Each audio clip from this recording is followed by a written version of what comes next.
Ya ayyuhalladzina amanu taqullaha wa qulu qawlan sadida yuslih lakum a'malakum wa yaghfir lakum dhunubakum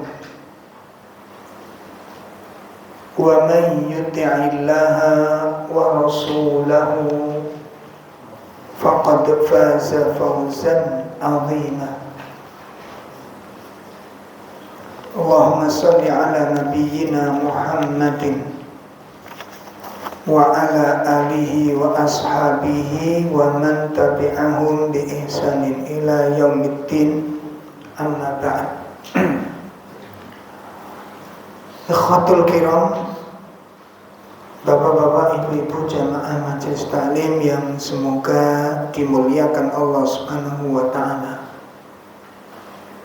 Alhamdulillah, pada malam hari ini kita bisa hadir bersama-sama di dalam majelis ilmu. Mudah-mudahan Allah Ta'ala menolong kita semuanya dalam setiap hal. Semoga Allah menjaga kita dari segala keburukan serta menyelamatkan kita dari segala fitnah. Ikhwatul iman, Bapak Ibu sekalian, materi kita pada malam hari ini menindaklanjuti pembahasan dari syarah kitab Riyadhus Shalihin, yang kali ini kita akan membahas tentang keutamaan dari sabar. Piagam penghargaan dari suatu kesabaran.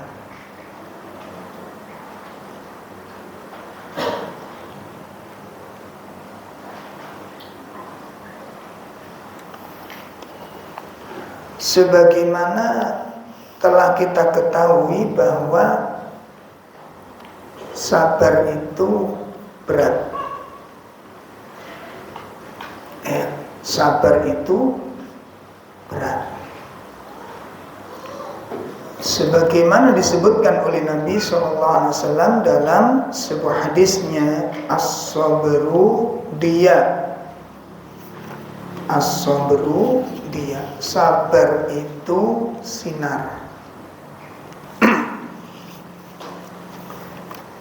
Kenapa Nabi menyebutkan sabar itu sinar? Sinar itu cahaya yang mengandung panas, cahaya yang mengandung rasa panas. Kalau cahaya itu mengandung rasa sejuk, ya. Jadi sinar cahaya yang mengandung rasa sejuk. Makanya dalam Al-Qur'an disebutkan wa ja'ala syamsa diya'an wal qamara nuran. Ya, Allah jadikan matahari itu bersinar. Allah jadikan matahari itu bersinar. Dan Allah jadikan bulan itu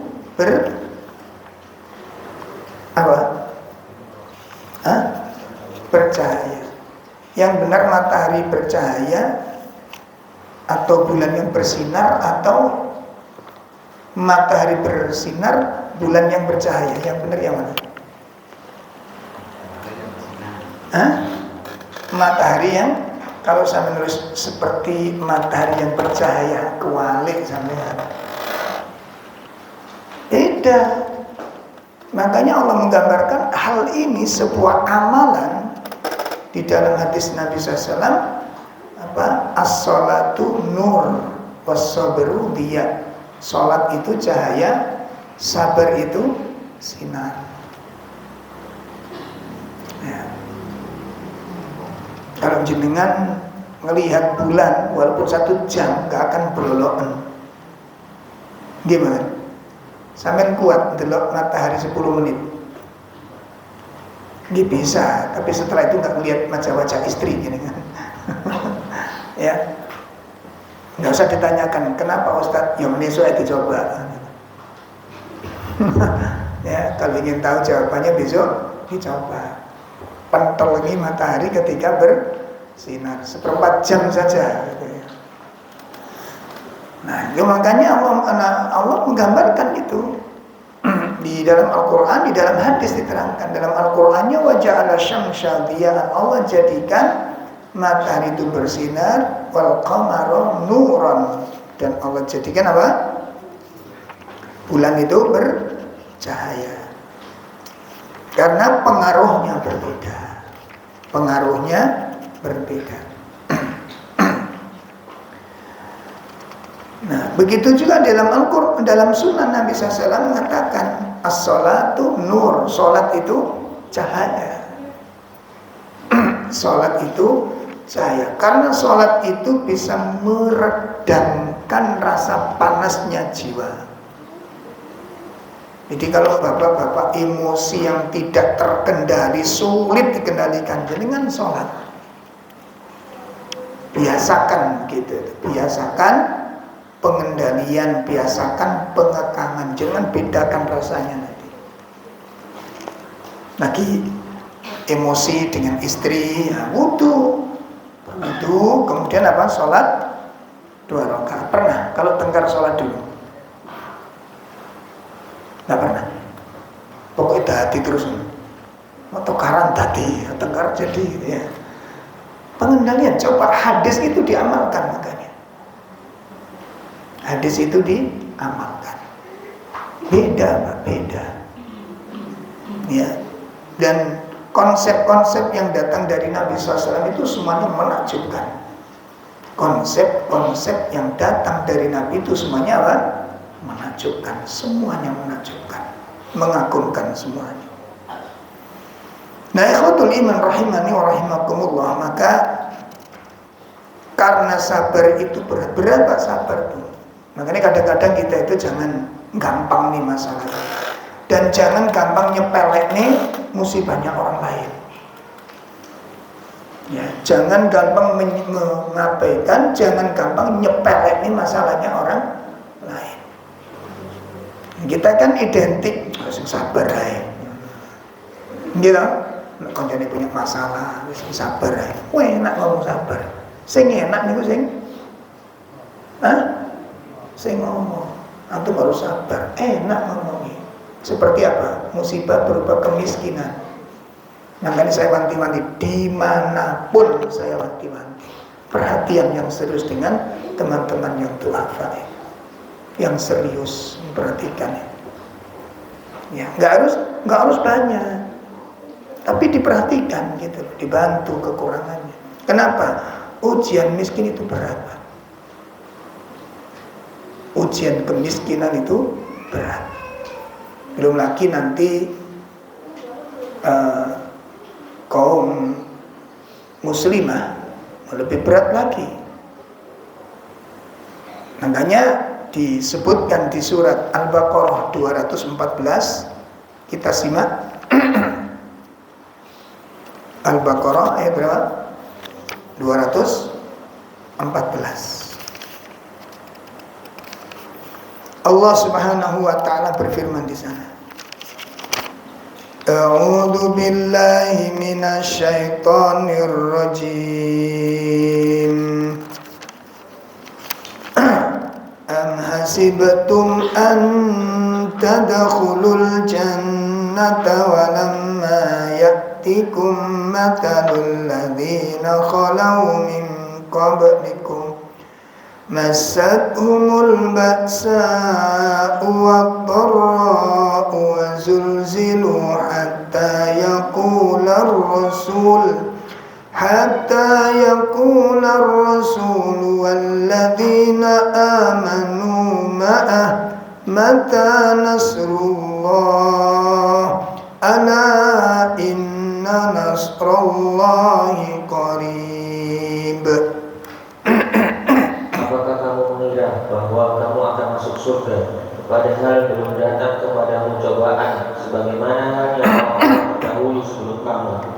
Mereka ditimpa oleh malapetaka dan kesengsaraan, serta digoncangkan dengan bermacam-macam cobaan, sehingga berkatalah Rasul dan orang-orang yang beriman bersamanya, bilakah datangnya pertolongan Allah, ingatlah sesungguhnya pertolongan Allah itu amat dekat.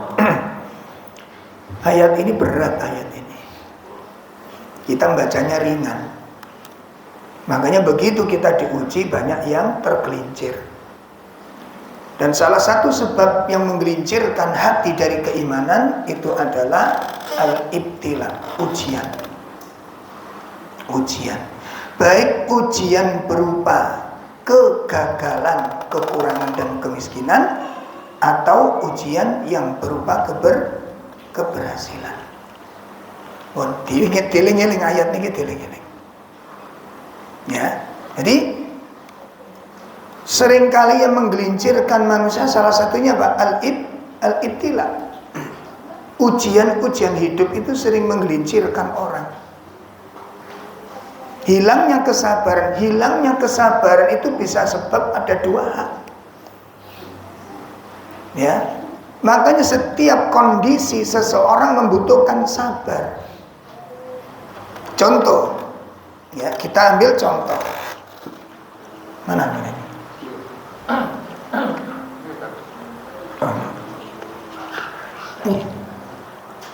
Kalau tuh,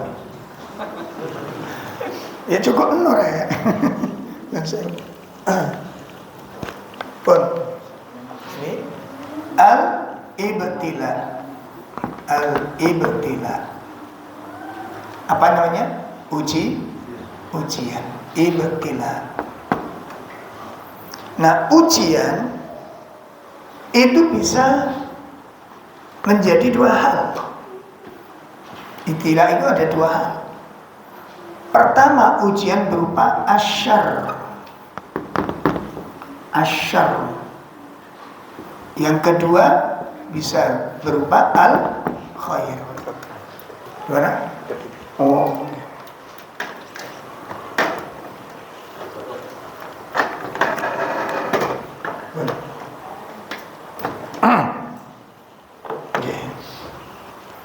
Nah, ujian itu bisa berupa al-asyar, keburukan, bisa jadi al-khair, nama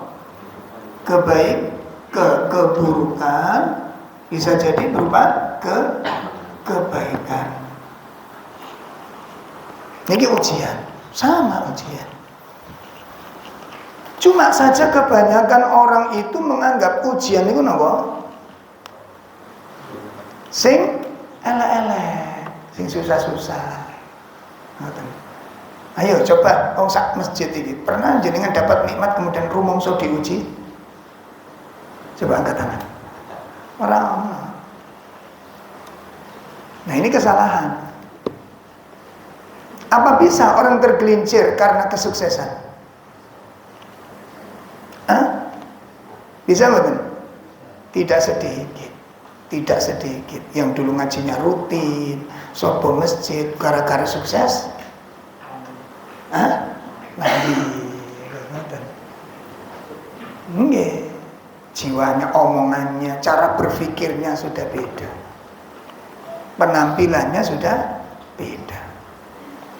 Makanya disebutkan oleh Allah Subhanahu wa taala, coba kita lihat di dalam surat 25. Ya, surat 25 kita simak. Ayat 21, ayat 21. Iya.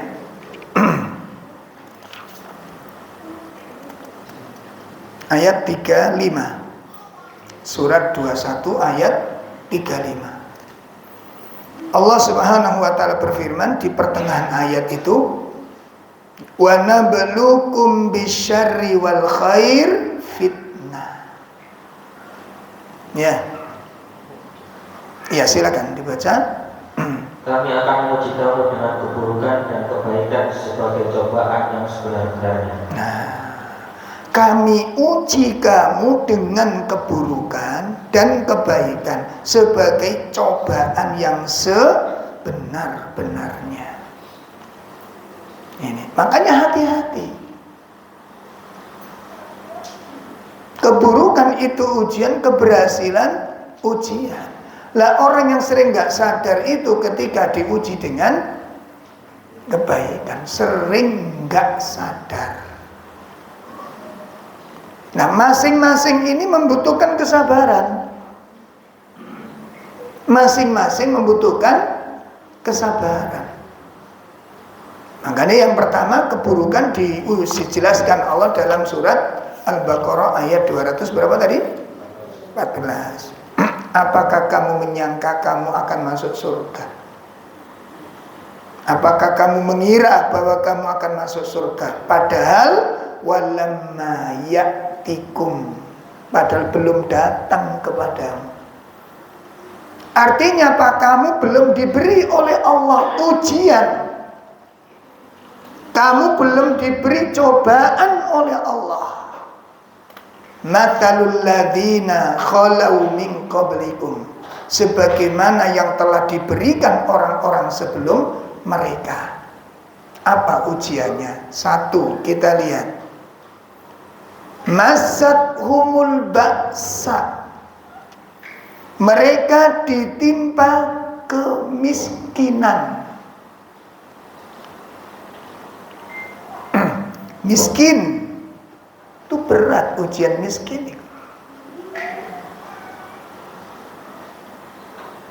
Diuji sakit, kalau ada sarana untuk mengobatkan ringan, Pak. Sakit tapi ada untuk mengobatkan, itu ringan. Ya, ini miskin, berat miskin itu. Belum tentu jenengan dengan saya bisa betul-betul tampil optimal di dalam menjalankan sunnah ini. Dan ibu-ibu belum tentu setia dengan kesetiaan yang sejati kepada para suami ketika diuji dengan kemiskinan. Tolong giling-giling saya setuju. Makanya kalau matur panjenengan di sering kajian kita, kalau ada istri dicukupi, beli ini bisa, kendaraan cukup, ruang cukup, ekonomi mapan, terus taat pada suami, wajar. Semacam kaget, setia, manut, makin kaget. Nggak punya rumah, sing diugi kontrak tahun depan sih di rumah persiapan anak harus masuk sekolah atau masuk pondok. Ini semuanya membutuhkan biaya, bukan butuh kesabaran.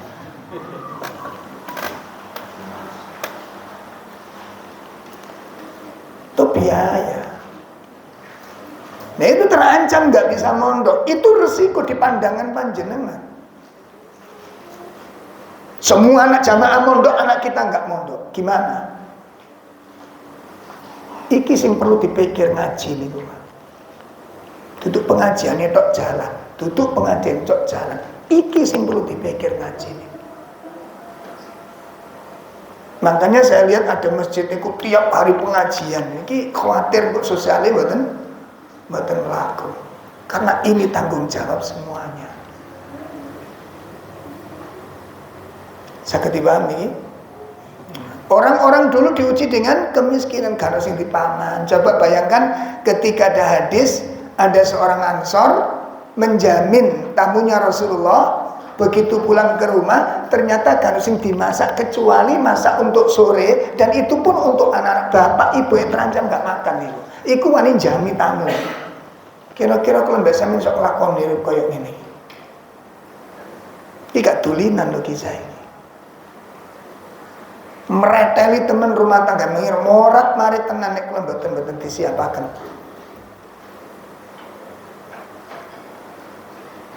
Nah saya ngomong begini wis marang ngalami Pak, ngalami saya. Masa kecil kita itu Masya Allah. Dulu di masa-masa sulitnya di kampung, pedalaman, orang tua kerja ala kadarnya. Nek jare wong Jawa napa? Rok-rok asem. Napa? Rok-rok asem, kadang nyambut gawe, kadang ora. Nek sing ngongkon ya kerja, nek ora sing ngongkon ya nganggur. Nah, ngoten niku kan ujian yang tidak mudah untuk dijalani. Makanya ibu-ibu yang dicukupi sudah bersyukur dengan syukur yang sebaik-baiknya. Punya rumah wis gak kontrak wis do mati, syukur dengan syukur yang sebenarnya. Ekonominya dicukupi, bersyukur dan perhatikan orang-orang lain. Perhatikan orang lain. Makanya kenapa saya kok rame ngecem saya itu. Paling gak seneng nih wong bawa balik kelenceran nih gak seneng. Kenapa? Ini gersang hatiku lembek sampean, gersang. Makanya kunjungi orang-orang yang doa. Miskin itu berat. Tak ulangi lagi, miskin itu berat. Belum lagi yang diuji dengan hutang piutang, Masya Allah. Wis kadung janji dino iki gak nyekel duit piye Pak kira-kira.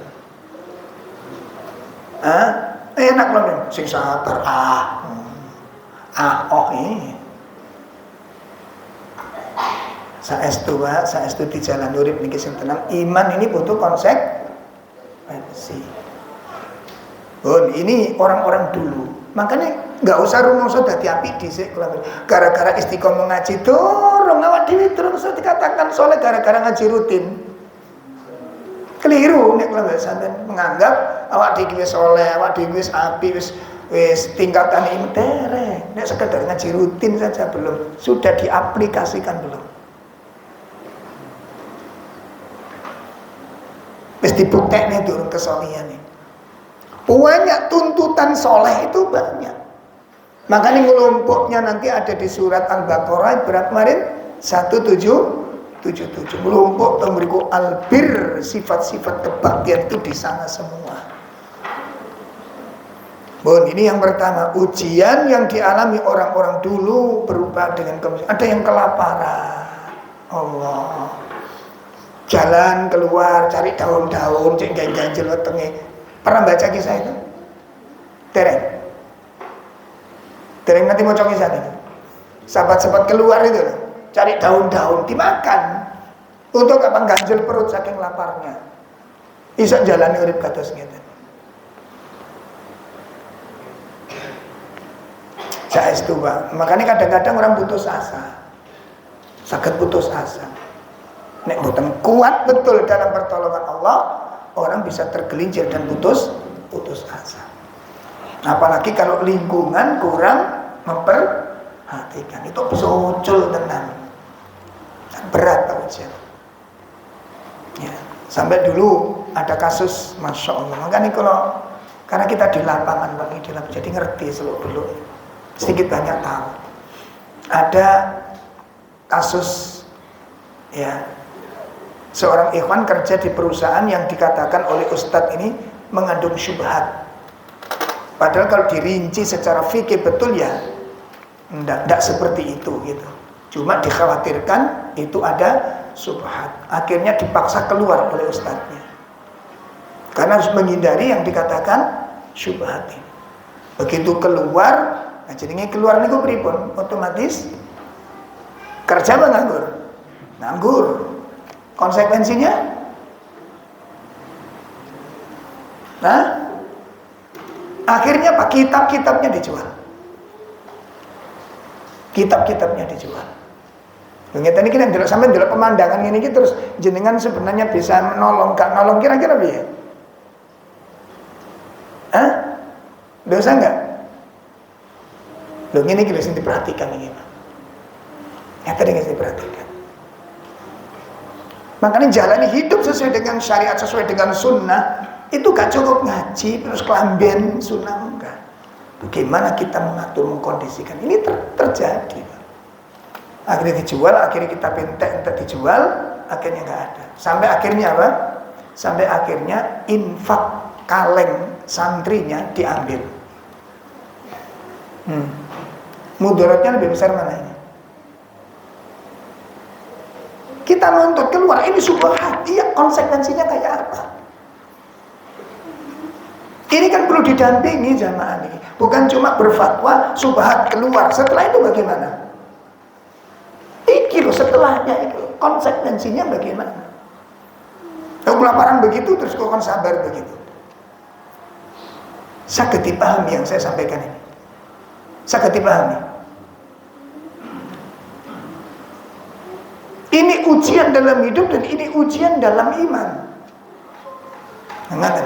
Makanya kalau wanti-wanti dan konco-konco beano sing konco-konco wis dalam kondisi drop terus buka usaha. Jenengan sing punya kelapangan rezeki, tukuun dagangane iku. Cek melaku.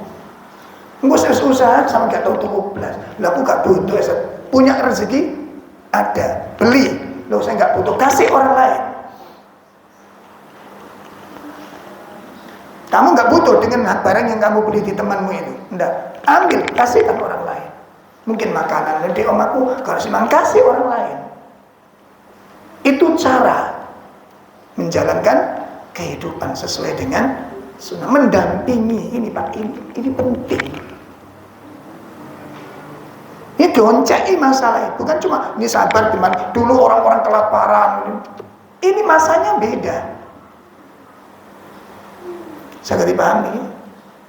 Masanya beda. Contoh isar. Sifat isar di zaman Nabi bisa dijalankan. Kenapa? Suami dengan istri imannya sudah sejalan. Nek mboten sejalan, saged mboten sikap isar mendahulukan orang lain di saat dia sendiri apa? Membutuhkan. Iki nek sing lanang ambek sing wedok mboten setel, saged melampan apa mboten? Hah? Iso ngkei wong marang teman-teman karo sing lanang. Percatos mboten? Ini harus dipahami betul. Pun itu ujian yang pertama. Ujian yang kedua, wadharra, penyakit. Dan sudah banyak bukti sakit ya, kalau sakit batuk, pilek, insya Allah sabar. Tumor, sesak nafas, jantung, ginjal yang harus cuci darah, dan setiap ini cuci darah ini kok kayak laundry kan enak. Wong sekali cuci ini yo harganya gitu kan, jutaan. Itu penyakit berat. Dan kita, Pak, ini beberapa kasus terjadi, ya, blank ketika diuji demikian. Anak kita yang sakit, hilang pegangan kita, nggak tahan melihat anak sakit, sampai kemudian dipundul sama Allah. Itu kan berat, bisa goncang pikiran orang tua. Masya Allah, ini ujian orang-orang. Makanya Allah katakan, apakah kamu menyangka kamu akan masuk surga? Padahal kamu belum diuji oleh Allah. Kemiskinan ya durung diuji. Sampai pernah ada apa? Coba deh, makanya ngaji kita itu kan konsekuensinya abot, Pak. Ngaji dua anak didik ya masalah. Dua anak akeh tadi omongan. Iya ora. Tak ada koni iya ora. Tadi omongan. Wong ekonomi ngono gaya anak diselek gitu. Wong anak sampai 8. Terus biasanya kan roto-roto kebiasaan nih kalau misalnya kurang keramut lah ngono. Halo? Mbon ngantuk lho, aku ngaji tok gedul lho iki. Soalnya kondisi ini hutan-hutan kok sampai sendet terus liar-liar. Ini materi penting nih soalnya. Coba kondisi ekonomi ngepres, anak 8. Dadi omongan ini jamaah apa ora? Kita berpeluang jadikan itu amal atau jadikan itu peluang bahan omongan. Tak takoni saya gitu. Ayo mumpung ngaji ini enak. Garap-garamannya gampang. Kita punya teman diuji Allah dengan seperti tadi itu. Ekonomi ngepres, anaknya oke. Itu buat kita, itu peluang untuk kita beramal atau peluang untuk jadi bahan omongan. Sing di. Halo, aku butuh jawaban. Ayo Bu, yang mana Bu?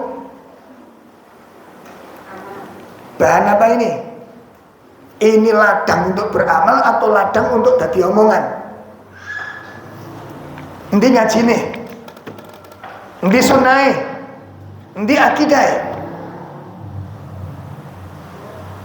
Nah, apa yang diujikan Allah orang di sekitar kita, kita bertemu, itu ujian bagi kita. Jadi ujian itu bukan hanya datang dari kita sendiri. Saged dipahami niki. Ujian keimanan itu bukan cuma sampean tok sing duwe masalah. Bisa jadi kita nggak ada masalah, diuji oleh Allah melalui orang lain. Lah ketika kita melihat orang lain tampil di sekitar kita, kok ketemu dengan orang yang penuh kesulitan begini, ini ladang beramal bagi kita atau ladang jadi bahan omongan? Sing di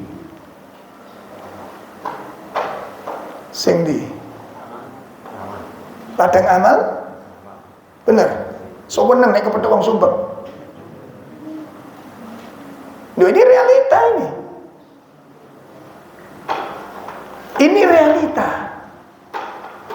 Bukan fiktif, fakta.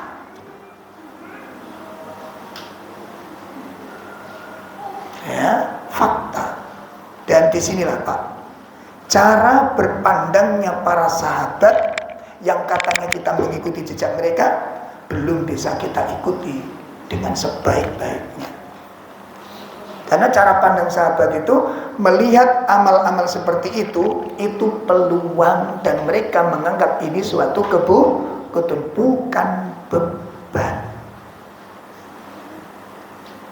Makanya saya pelajari di dalam kitab Jami'ul Ulum wal Hikam, ketika Imam Ibnu Rajab mensarah hadis wasta'in billah, antum baca nanti kalau punya sarahnya. Apa kata Imam Ibnu Rajab ketika membicarakan hadis wasta'in billah, minta tolonglah kamu kepada Allah. Berarti manusia disuruh bergantung, berharap, betul-betul bersandar kepada Allah Subhanahu wa taala, dan jangan sering-sering bergantung serta minta tolong kepada manusia. Kenapa? Seperti yang tidak saya sebutkan, dadi omongan.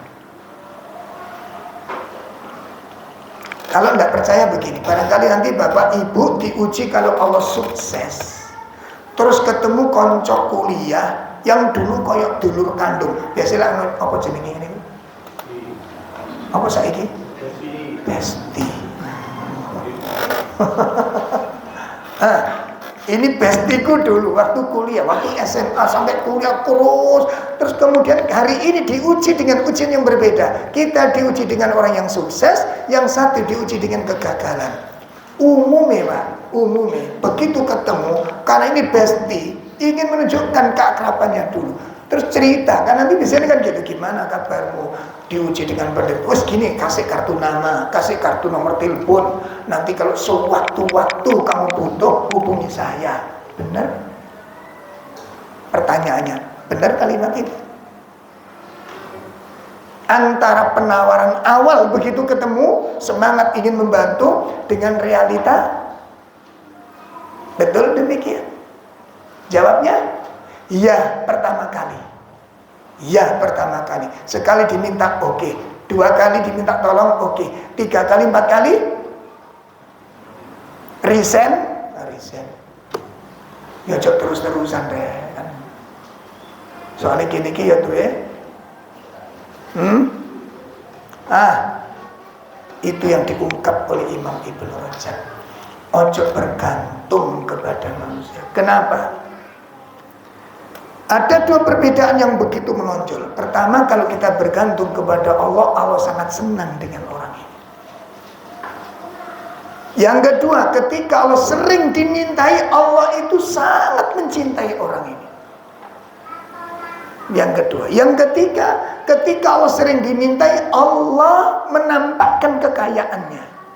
Itu Allah. Allah itu kalau sering hamba itu berdoa, Allah semakin benci atau semakin senang? Allah, begitu ada hamba sering berdoa, sering meminta, sering melibatkan Allah, Allah semakin senang atau semakin benci? Kalau manusia sering dimintai,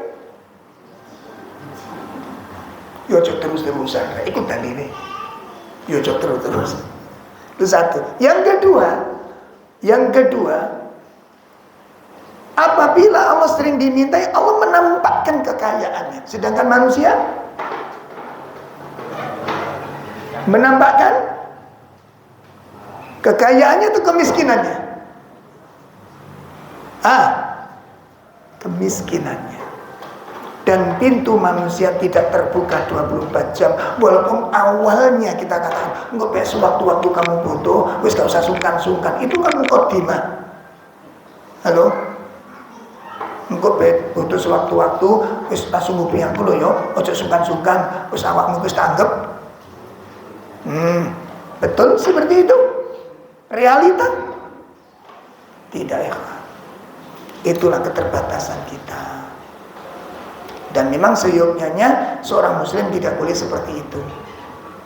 Karena itu akan jatuh kehormatannya. Saged dipahami?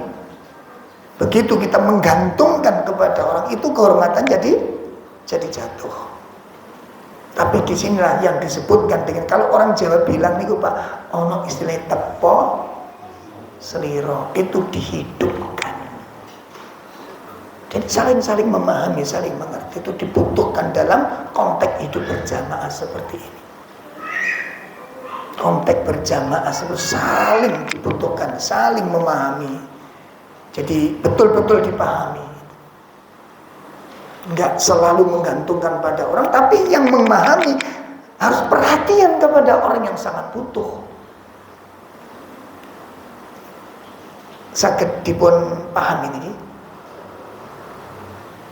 Makanya dalam Islam itu keindahan bersahabatnya para sahabat, bersaudaranya para sahabat itu sangat menakjubkan.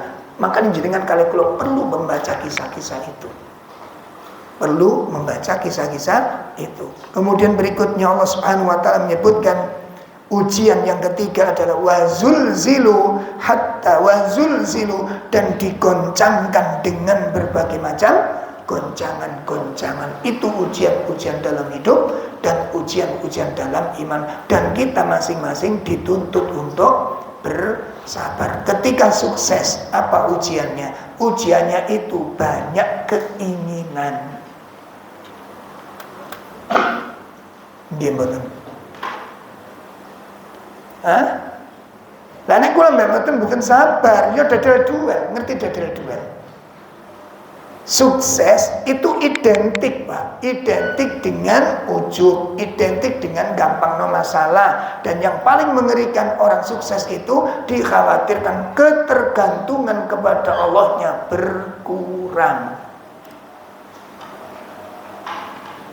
Itu yang kemudian dikhawatirkan kita kehilangan kendali, kehilangan kesabaran. Makanya masing-masing itu diuji dengan apa? Dituntut memiliki sifat sabar. Ketika diuji dengan keburukan, kegagalan, diuji dengan kesabaran. Kalau ini jelas. Tapi bagaimana ketika berkecukupan, berkelebihan? Apa kesabaran? Kesabaran mengendalikan keinginan-keinginan. Mengendalikan keinginan-keinginan. Ujub harus ditutup rapat-rapat. Makanya kita mengikuti jejak Nabi Sulaiman alaihissalatu wassalam. Begitu diuji dengan kesuksesan, apa yang keluar kalimat dari lisan beliau? Hada min fadli Rabbi. Itu cermin kesuksesan. Ya, jadi bagaimana sabar? Ini masing-masing membutuhkan apa? Sabar. Masing-masing membutuhkan apa? Kesabaran. Ketika diuji dengan keburukan, kita butuh kesabaran. Ketika kita diuji dengan kebaikan, kita butuh kesabaran. Sabar dalam hal ini ya, terhadap qadar Allah, sabar dalam ini mengendalikan apa? Keinginan-keinginan, membutuhkan kesabaran, dan ini butuhkan keinginan. Jadi lihat nanti ujungnya. Allah Subhanahu wa taala berfirman di Surat Al-Alaq, laqad khalaqnal insana. Gimana itu?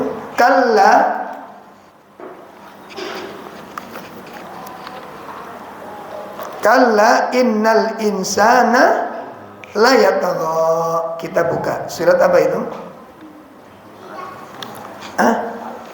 Al-Alaq. Kalla innal insana la yatagha ar-ra'ahus taghna. Nggih, surat berapa itu? Surat berapa, Pak? 96. Ya, surat Al-Alaq surat 96 ayat 6 dan ayat 7.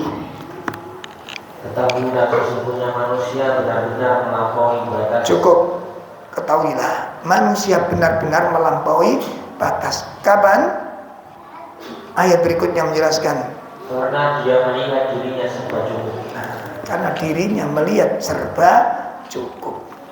Melihat dirinya serba cukup. Ar-ra'ahus taghna. Baik, kita adzan dulu, nanti kita lanjutkan langsung membahas penghargaan yang akan diberikan Allah kepada orang-orang yang sabar, insyaallah. Fadhal.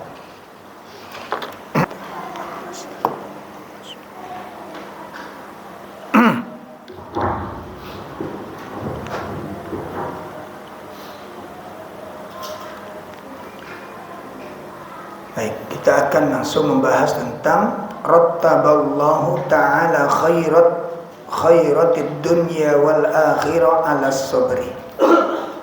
Allah akan memberikan penghargaan, Allah akan memberikan balasan, Allah akan memberikan kemuliaan, ya, khairatid dunya, kebaikan-kebaikan dunia dan kebaikan-kebaikan akhirat, ala sabr, atas orang-orang yang sabar.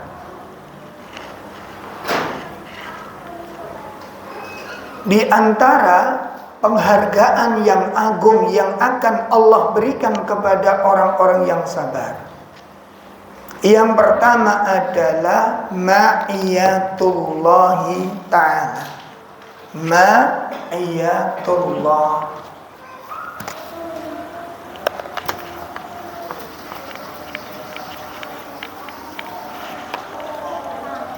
Yang pertama ma'iyatullah.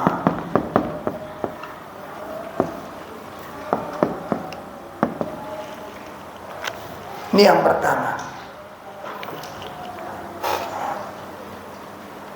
Allah akan membersamai mereka. Ya, Allah akan bersama-sama dengan mereka. Hal ini sebagaimana dijelaskan di dalam surah Al-Baqarah 153. Surah Al-Baqarah 153.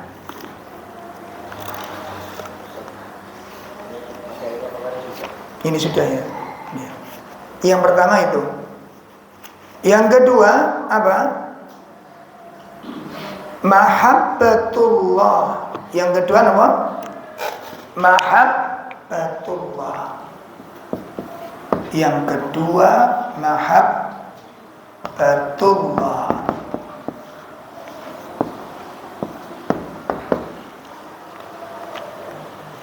Allah akan mencintai mereka, mendapatkan cinta dari Allah Ta'ala. Surah Al-Imran 146. Mahabbatullah lis-sabirin. Allah akan mencintai orang-orang yang sabar.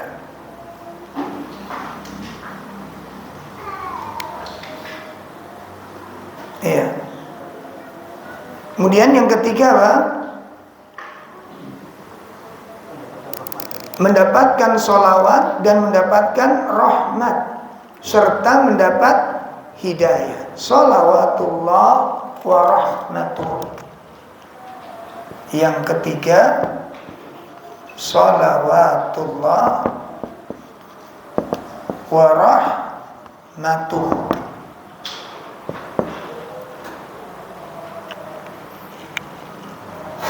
Surat Al-Baqarah ayat berapa? 155 sampai 157. Kemudian yang keempat, dhammanun nasr wal midatu lis-sabirin. Allah memberikan jaminan pertolongan. Allah menjamin subhanallah. Makanya sing sabar.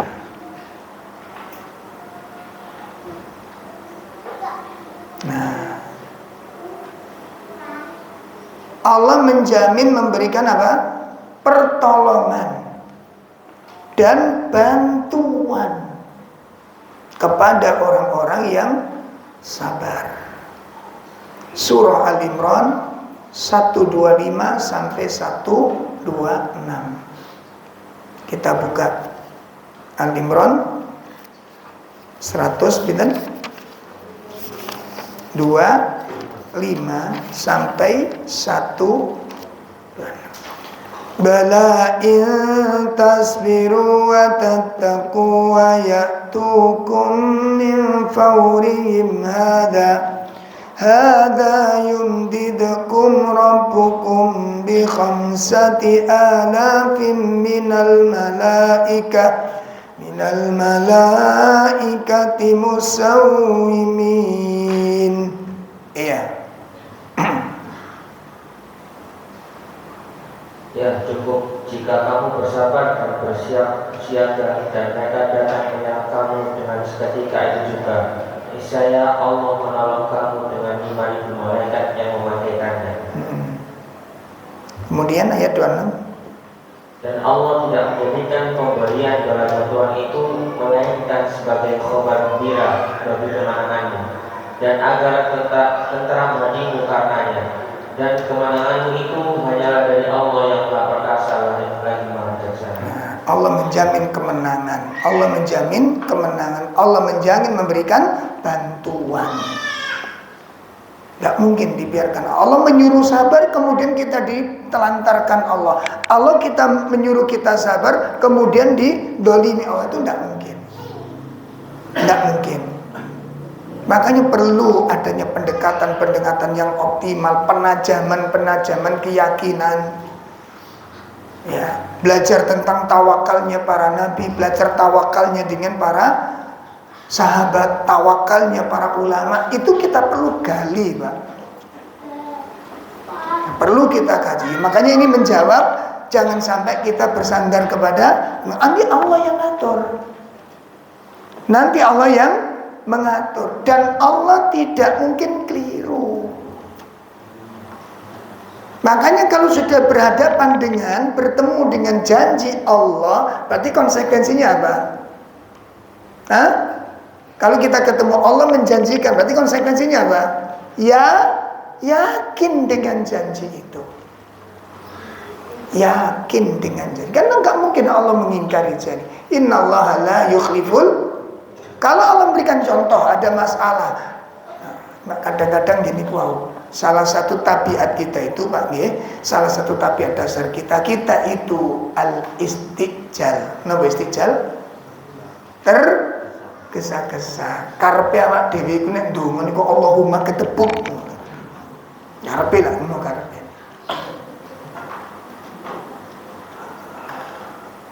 Enggak melalui proses apa sebabnya, apa hikmahnya, karena pasti Pak, pasti hikmah itu luar biasa.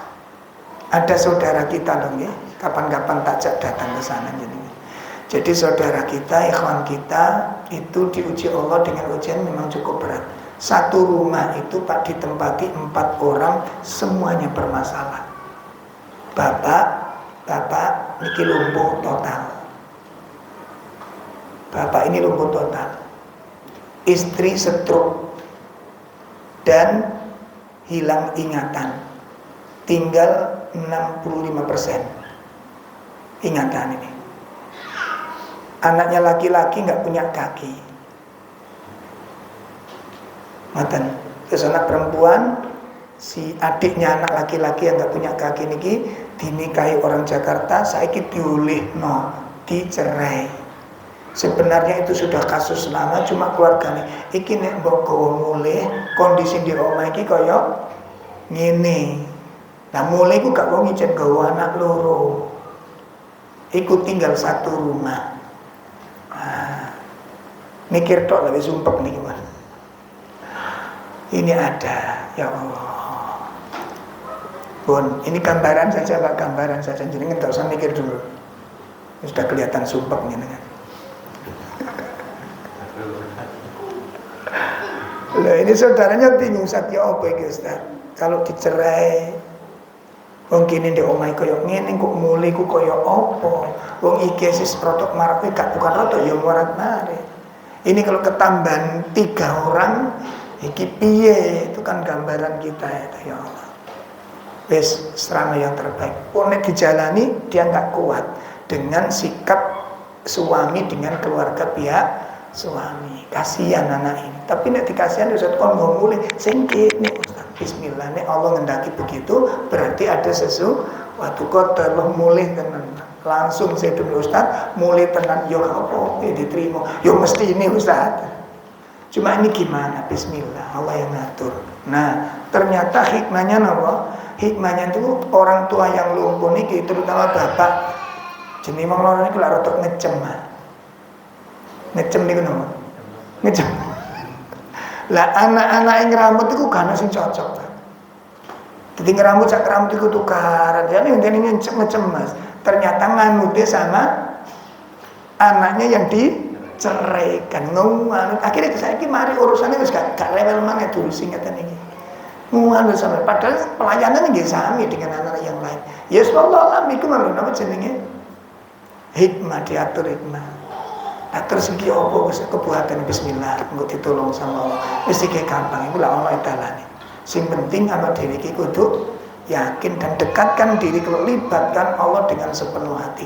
Tak mungkin Allah menyengsarakan, tak mungkin Allah telantarkan. Ya alhamdulillah kira anak iso sekolah. Dan anak ini dilibatkan ngajar TPG. Dan saya jalil teman-teman, aku njaluk bantuan, ini ada kasus seperti ini.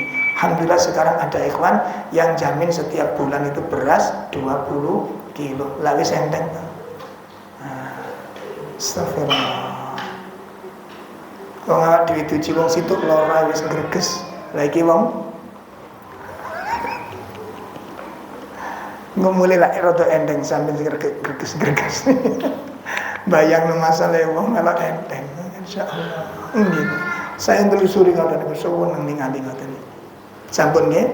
Nah, ini jaminan Allah diberikan kepada orang-orang yang makanya dalam dakwah pun ngoten. Allah enggak mungkin dibiarkan. Allah akan tolong kita. Makanya komitmen di dalam dakwah. Kemudian yang kelima, apa jaminan Allah kepada orang-orang yang sabar? Yang kelima, al-hifdu min kaidil a'da. Nah, yang keempat tadi apa yang keempat? Jaminan, dhaminun. Jaminan. Yang kelima, apa? Al-hifdu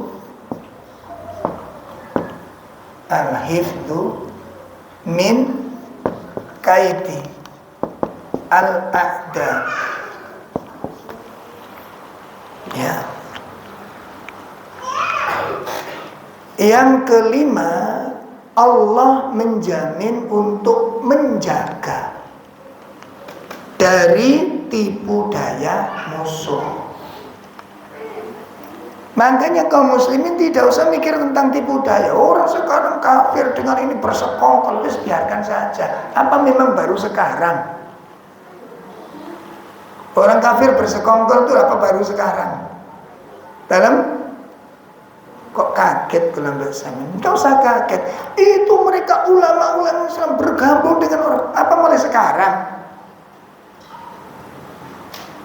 Hah? Nah, kadang-kadang awak dhewe iki gak ngaji ngono tapi ya nyolong-nyolong berita ngono kuwi. Saya dengarkan kalau ngaji-ngaji pas jalan-jalan, lah ya Ustaz, ini ternyata awakmu ya melok ngaji ngono kok. Jadi mencuri-curi berita gemes gitu loh delok niku. Nah, sampean sibuk dengan gitu, nggak sibuk dengan baca Quran. Terus gimana Ustaz ini baca Quran? Pertanyaan saya, apa peristiwa ini baru sekarang mulai? Persekongkolan gitu tuh yang dilakukan oleh orang-orang munafik, tokoh-tokoh muslim tapi mendukung orang-orang kafir. Apa sekarang baru ada? Sejak dulu di zaman Nabi sudah ada apa belum? Sudah ada. Di zaman Nabi Musa sudah ada. Ulama menanggalkan keulamaannya bergabung dengan orang kafir menyerang Nabi Musa. Itu wis ono zaman Nabi Musa. Terus Nabi Musa bingung mempelajari tipu daya mereka atau fokus pada tugas.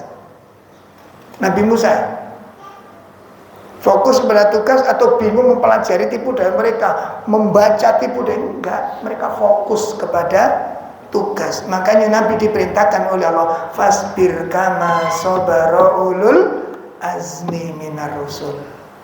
Hai Muhammad, sabarkan dirimu seperti kesabaran ulul azmi. Fokus kepada dakwah. Nah ini bagaimana mereka telah membuat makar, membuat tipu daya, mereka membuat tipu muslimat. Wa makaru wa makarallah. Ini yang saya dapatkan dari Ustadz Aun yang tidak saya dapatkan di yang lain. Nah, ketika dakwah sunnah diancam untuk dibubarkan oleh seorang pembesar dan waktu itu masih menjabat. Jelas saya membaca itu maklumatnya itu, dan yang ditunjuk jelas salafi, begitu jelas. Bubarkan dakwah salafi, jelas tertulis. Kita kumpul di Setai Ali. Saya dapat undangan di sana, ada Ustaz Muhammad, Ustaz sesepuh-sepuh. Kita diundang untuk membicarakan bagaimana sikap kita mensikapi berita Ustaz tahun.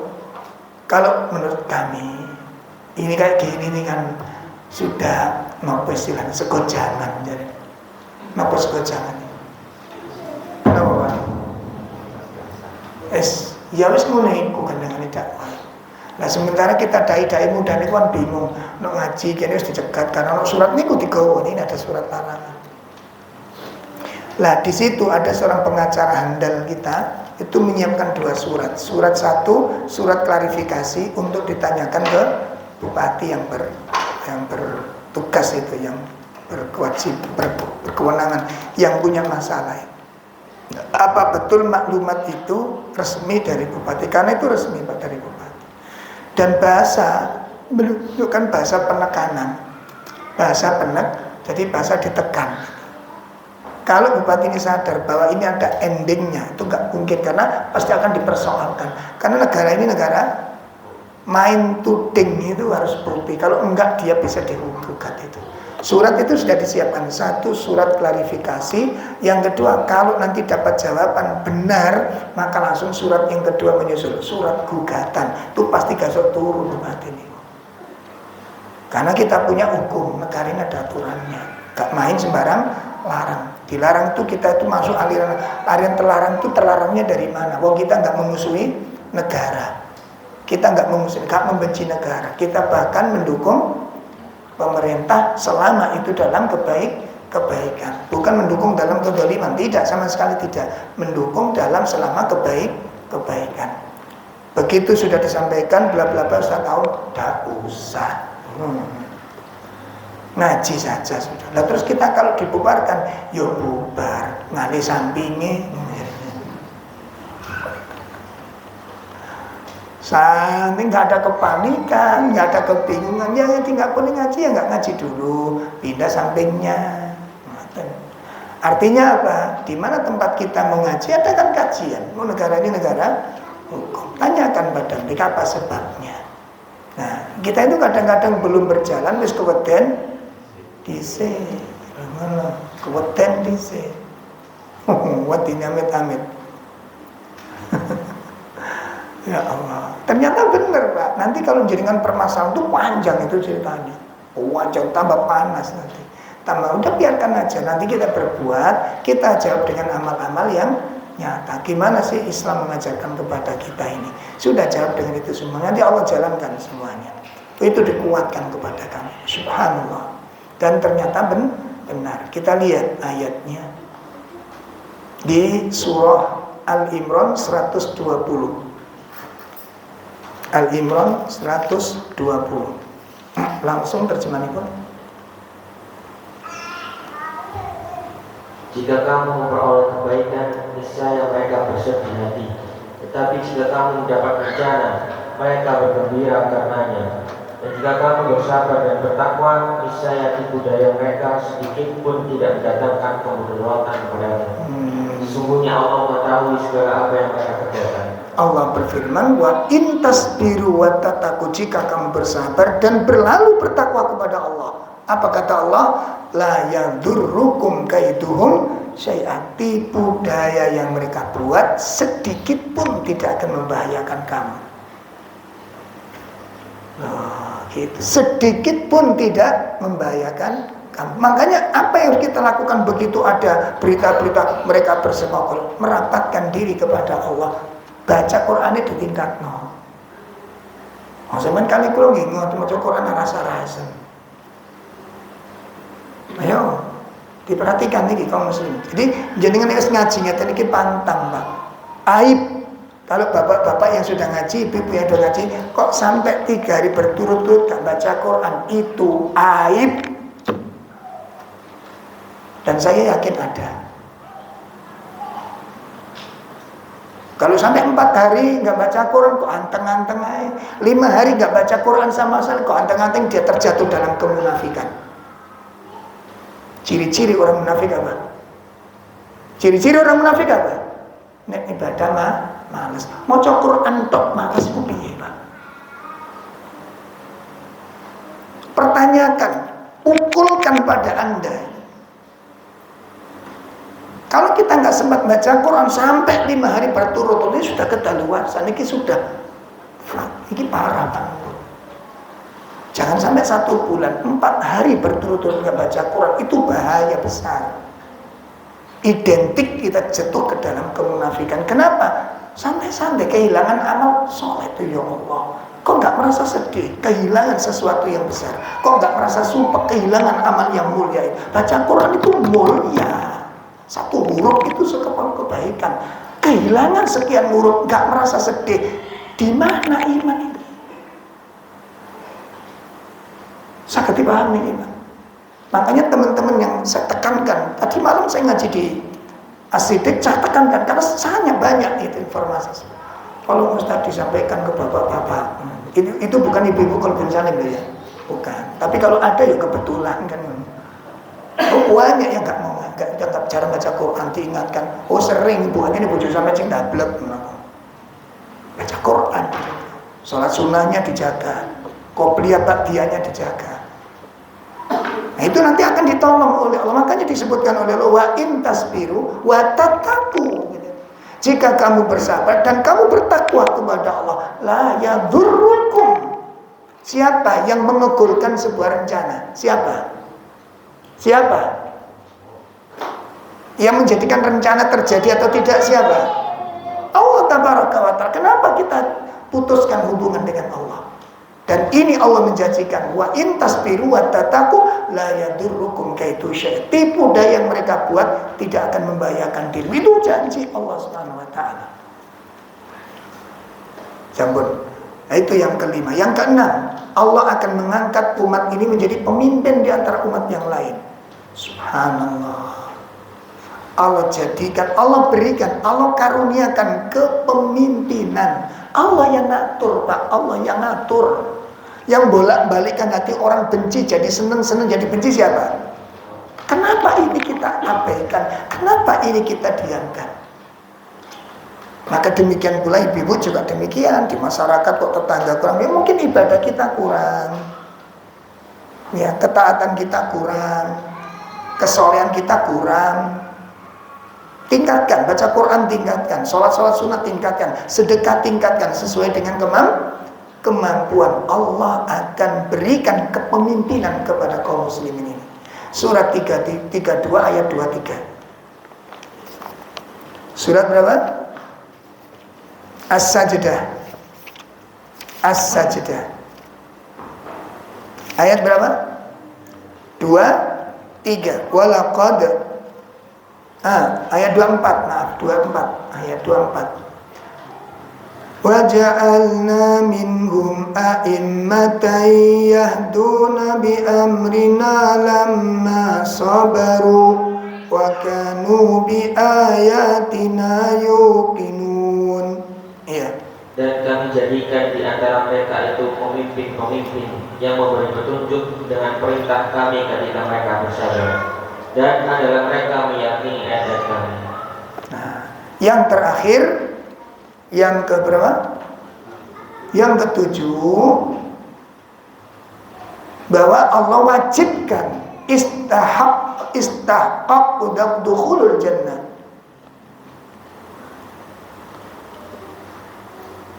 Istahaq dukhulul jannah. Allah wajibkan orang-orang yang sabar untuk mendapatkan surga dari Allah. Masya Allah. Allah wajibkan. Mereka berhak untuk mendapatkan surganya Allah. Surat 25 ayat 75.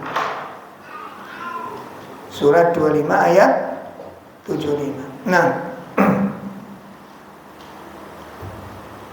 mereka itulah orang yang dibalasi dengan martabat yang tinggi dalam surga, karena kesabaran mereka, dan mereka disambut dengan penghormatan dan ucapan selamat di dalamnya. Insyaallah.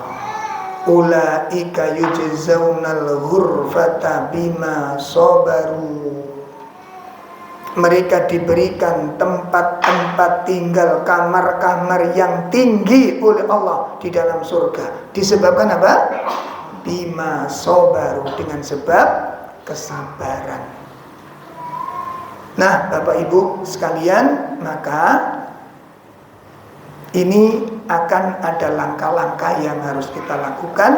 Bagaimana cara kita bisa meraih kesabaran, supaya kita mendapatkan penghargaan seperti ini. Tidak cukup dengan sing sabar. Nek wong kena musibah sampean omongi ngono Pak, gak mempan. Engko malah jawab hati ini enak awakmu sing ngomong, coba kamu sing ngrunengi ngono nggih. Ya, bulan depan kita akan bahas langkah-langkah untuk meraih bagaimana supaya kita mendapat caranya sabar itu gitu loh. Akan kita kaji di kajian yang akan datang. Sallallahu ala nabiyina Muhammad. Subhanakallahumma wa bihamdika asyhadu an la ilaha illa anta astaghfiruka wa atubu ilaik. Assalamualaikum warahmatullahi wabarakatuh.